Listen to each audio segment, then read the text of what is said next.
Welcome, I'm glad you're here. Today we're going to talk to Janell about transmuting. And let's start off with the very basics on what is transmuting. Just kind of define it, give us a basic understanding. So transmuting is basic principle. Einstein talked about it. So we don't recreate energy. What we do is we shift energy from one form to another. So we can be talking about simply converting. It's a neutral concept. It can be any energy into another. In this world, in the world of intuitives and doing an energy healing, transmuting is shifting energy like a low vibration into a high vibration. But honestly, we are transmuting all the time. We're not just transmuting low to high. Based on how we're thinking and feeling, we can be taking the energy around us, sucking it through our personal vortex, if you will, and making it low vibration. It is a state of being and a state of mind, so it's connected really closely to manifestation. We can use this principle to shift low vibration into high vibration, transmuting. And do you find that most people are transmuting from low to high? Or is there so many people transmuting something neutral or positive into negative? It depends on the day. It depends on the events. I think all of us are experiencing transmuting. I think we do it both. I don't think we can say, oh, most people are doing high to low. I think we all experience times where we're frustrated, whatever pushed our buttons, and we're sucking the energy around us and we're converting it to low vibration. It's a human thing. And we need to be aware of that because some of our gifts, especially those that have the gift of projecting, they are master converters, so to speak, right? Not so to speak, but just the language. They are master converters. So they take the energy around them and they can either project, and projectors have, if you want to, like radio station, but that's just a simple way of seeing it. It's much bigger, much more powerful. And they take it and it just goes out from them in this massive way. It's a super cool gift. It works well when wanting to manifest things. Having a projector on your team, if you work with others, you're part of a healing team or a manifesting team, it's key actually. But the tricky bit is when you're also a projector, you will do the same thing with low vibe. So being aware, you didn't ask this, but it's so key when we're talking about transmuting, being aware of what your gifts are and your gift combinations are, help you understand transmuting. A person's effect when they're transmuting. Are you putting out negative? Are you putting out positive? Well, if you're a transmuter, you're putting out massive doses of both depending on your frame of mind. All of us, though, are putting out one or the other, changing energy one way or another based on our frame of mind. Okay. Is it like thoughts where if I told you not to think about a giraffe, you're going to think about a giraffe, right? I mean, you can't not think. If I told you never think anymore, you're going to keep thinking. So is transmuting the same thing where we're doing it whether we realize or not? I think it's like breathing. You can fall asleep and you're still breathing. So I think I would compare it to breathing. Okay.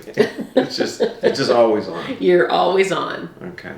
The next question, can you explain how transmuting is different from other forms of energy healing, such as Qigong or grounding, those types of things? How is it different? You have practices, and I love Qigong, and I love medical Qigong. There's some beautiful wisdom and ancient wisdom that is culminated in there. Is that shifting energy? Sure. A lot of energy practices are moving energy. Reiki, the art of moving energy. Energy healing is the tuning of energy. So if we want to call energy healing, if we wanted to call it energy tuning, we would be saying the same thing. You take a guitar that's out of tune and you put it into tune, you just healed it.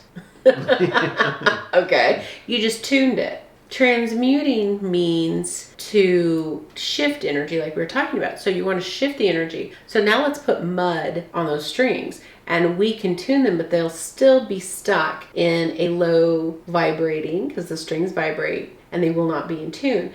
So we bring in the water and we wash and we change the mud into a liquid form. It leaves the strings. Now can we tune the guitar? Absolutely. Now we can heal the guitar.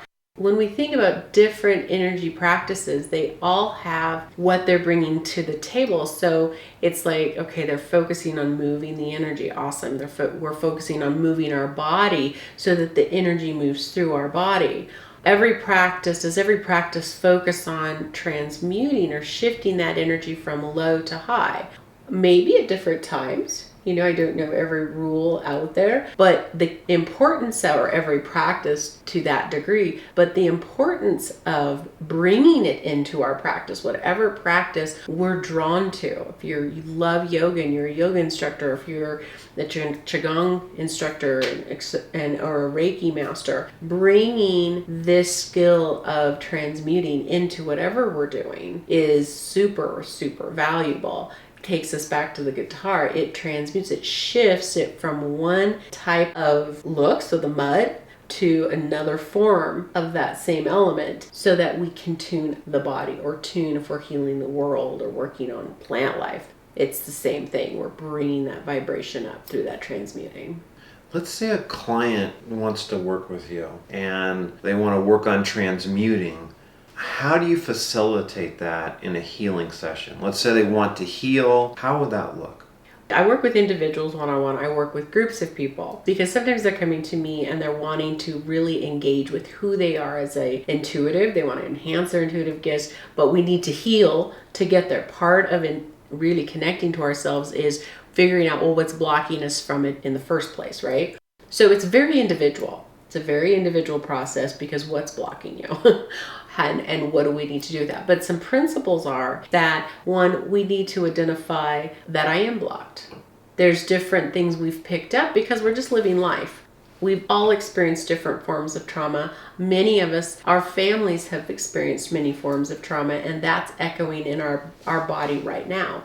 Even if it's not our personal trauma, it's still showing up in our body in some way. And so it's identifying what those pieces are. Then it's following, what is that needing? What kind of transformation does that energy need? And what do we need to learn from it? All these things that are in us are teachers. They wouldn't be showing up for us except they're there to guide us to understand. And we often see blocks and things that are stopping us as negative things. But we also need to transmute the way we think. These aren't negative things. Are they supporting us right now? No, but they're getting our attention. Therefore, it's a positive thing. So the first thing we're going to transmute for people is how they observe and understand these blocks. Then we go through the process of shifting them. That's a big topic because, like I said, it's so individual. But we have the steps and we walk with people to show them, okay, let's shift this. How do we shift this? But there's several techniques that we bring to the table depending on what we're looking at. Thank you, Janell. Can you give us an example where either yourself or a client transmuted something from a negative or a low vibe into something positive?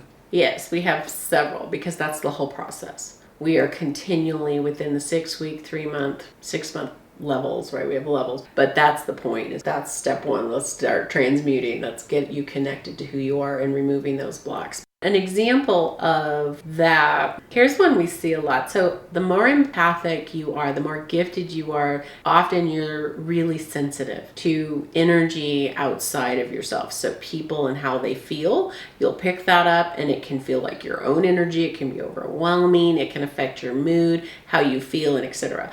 It's not yours, but it can feel like yours and it can overtake you. That is part of the gift. So how do we work with that? Well, we learn how to transmute. It's not my energy. It's their energy. It's your energy. It's the road noises energy. It doesn't even have to come from humans. But to put up and to create filters that, not that we're pushing against that, because we talked about we don't want to push against it because it lowers our vibration to that frequency and it drains our battery. So the biggest shift I've seen is when empaths learn to filter, and not through their own strength, but channeling or allowing love energy to come into that space and hold space for them. And that filter transmutes those energies so that their personal senses aren't overwhelmed. It creates a barrier, but not a fear barrier, but a love barrier. And love supports. So those are my favorite. So people are freer to be them. Their batteries aren't drained. They don't get that sense of overwhelm like before. I think those are huge shifts for people. Yeah, I could definitely see that. Yeah, it's incredible.